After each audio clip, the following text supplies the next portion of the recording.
Hello, and welcome to anyone watching today's video.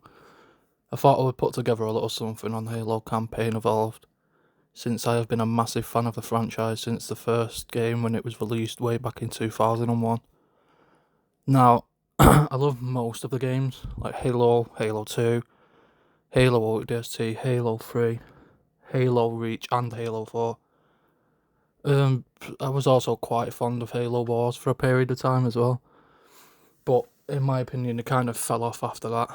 So even though I have played the other installments, I didn't enjoy them even close to what the others I just mentioned are. I would even argue the fall off started with Halo 4 somewhat, but I still love that game. It just didn't feel the same. I have so many vivid memories of playing these games with family and even friends.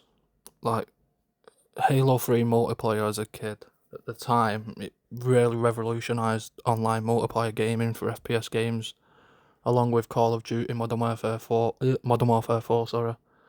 Those were the two games I was playing constantly at that time, as I'm sure many others that end up watching this video were probably also doing as well. Anyway, I digress from the rest of the video there. As we know so far, it's a complete ground-up remake on the Unreal Engine 5, which has obviously had some well-known controversy I won't be going into in this video, but I for one think it looks amazing. From everything we've been shown so far, my only real complaint, like for the game as a whole, I've had is probably the price, considering obviously it's a remake. Until I play it anyway, like from everything we have been shown so far, it looks so good, and I genuinely cannot wait to jump back in and play it again. Well, not again, it's kind of a new thing now, isn't it? But you get my point.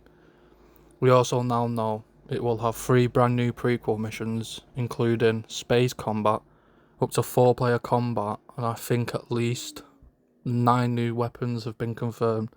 I don't mean like new, they're from future installments, but new to this game. I'm not 100% if that number is correct, and if it is, if all of them have been shown or announced. I think I know of 6 for sure. Well, at least I hope I know of 6 for sure, and that's the energy sword, the fuel rod cannon, the sentinel beam, the battle rifle, and the needle rifle. If they are all known, and then I apologise for not doing my due diligence and finding them all. It is also coming to Series S and X, PC, and something I honestly still have trouble believing, PlayStation 5. I for one will be getting it on PlayStation, which honest to God feels almost illegal to say out loud.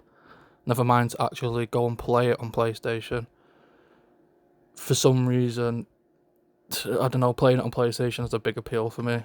So yeah, that would be my console of choice, even though technically I could play it for free on Game Pass if I wanted to. Now, to the price, which I've already mentioned, is my biggest complaint with this game as of yet.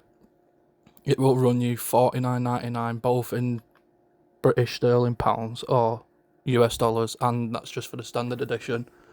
It's $69.99 in both, again, for the premium edition, which doesn't make any damn sense, but let's not go down that rabbit hole. With the premium edition, you also get 5 days early access, the Alpha Halo Armory Pack. These include, now I might butcher these pronunciations, so I apologise, the Gestalt, the Lokaogos or something, dunno, Mobile Armour Type 117, the Splintered Warden, and the Timberwolf.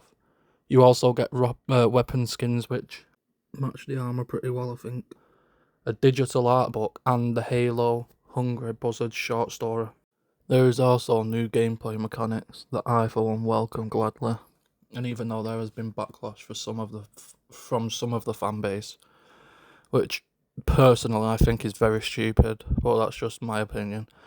But yeah, as I was saying, mechanics include player mobility, so sprinting, which even though I loved the first game, I think the fact that a Spartan couldn't sprint was always something I found silly, even back then. But of course, at the time, maybe it just wasn't something that was really possible in games, or even if it was, maybe it just wasn't, I don't know, it wasn't worth implementing. I don't know, maybe I'm wrong, I'm unsure.